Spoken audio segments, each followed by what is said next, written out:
আসসালামু আলাইকুম। আসুন আমরা জমি বা রিয়েল এস্টেটের মালিকানা সত্ত্বের বিভিন্ন প্রকার দলিল সম্পর্কে জেনে নেই। প্রথমে উল্লেখযোগ্য হচ্ছে সাফ কবলা দলিল, যা ক্রয় বিক্রয়ের মাধ্যমে রিয়েল এস্টেটের মালিকানা সত্ত্ব ও দখল হস্তান্তর নিশ্চিত করে। এরপর রয়েছে হেবা বা দানপত্র দলিল, হেবা বিষয়ক ঘোষণাপত্র দলিল বা বেল এওয়াজ হেবানামা দলিল, যার মাধ্যমে কোনো প্রকার বিনিময় ছাড়া রক্তের সম্পর্কিত ও নিকটাত্মীয়দের মধ্যে সম্পত্তি দানমূলে হস্তান্তরিত হয়।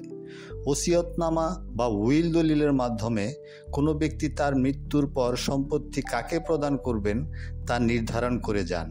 তবে এ সকল ক্ষেত্রে আইনের বিধানসমূহ যথাযথভাবে অনুসরণ করা হয়েছে কিনা তা নিশ্চিত করা আবশ্যক, কেননা উইল দাতার মৃত্যুর পর উইল এক্সিকিউট করার জন্য ক্ষেত্রমতে এখতিয়ার সম্পন্ন আদালত থেকে প্রবেট সার্টিফিকেট গ্রহণ করার আইনগত বিধান রয়েছে।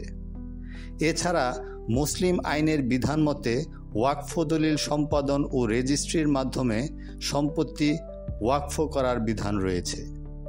নিলামে ক্রয়কৃত সম্পত্তির ক্ষেত্রে বয়নামা দলিল ও নিলাম সার্টিফিকেট মালিকানার প্রমাণপত্র হিসেবে কাজ করে। এরপর রয়েছে এওয়াজ বদল বা বিনিময় দলিল। এছাড়া রয়েছে জমির মালিক ও ডেভেলপারের সাথে যৌথ উদ্যোগে বহুতল ভবন নির্মাণের চুক্তিপত্র দলিল ও অপ্রত্যাহারযোগ্য আমুক্তারনামা দলিল। এরপর উল্লেখযোগ্য দলিল হচ্ছে বন্টননামা দলিল বা বাটোয়ারা দলিল, যার মাধ্যমে কোনো এজমালি সম্পত্তি উহার সকল শরিকগণের মধ্যে সুনির্দিষ্ট ও সুচিহ্নিত রূপে ভাগ বাটোয়ারা করে প্রত্যেক শরিকের প্রাপ্ত সাহাম নির্ধারিত হয়। এছাড়া রয়েছে নাদাবিনামা দলিল।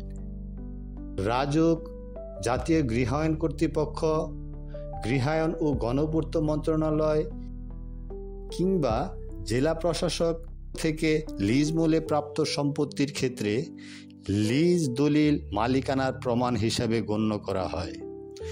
এই ক্ষেত্রে লিজ দলিল সম্পাদন ও রেজিস্ট্রির আগে লিজদাতা কর্তৃপক্ষ কর্তৃক বরাদ্দপত্র, চূড়ান্ত জরিপপত্র বা পজেশন ট্রান্সফার লেটার প্রদান করা হয়ে থাকে, যা অত্যন্ত গুরুত্বপূর্ণ।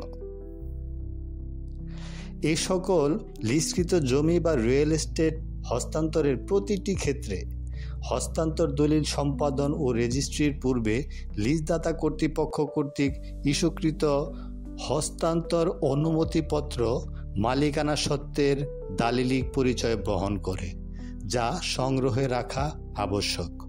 উল্লেখযোগ্য যে জমিদারি প্রথা বিলোপের পূর্বে কোরফা, পাট্টা, পত্তননামা, বন্দোবস্ত দলিল, চেরাগি, কবুলিয়তনামা ইত্যাদি দলিলের প্রচলন ছিল, যা আজও অত্যন্ত প্রাসঙ্গিক।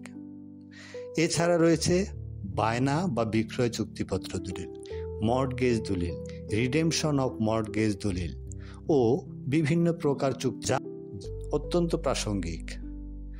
দলিলের ভুল ত্রুটি সংশোধনের ক্ষেত্রে রয়েছে ভ্রম সংশোধননামা দলিল, ডিক্লারেশন ডিড ও সম্পূরক দলিল সম্পাদন ও রেজিস্ট্রির বিধান। আসসালামু আলাইকুম।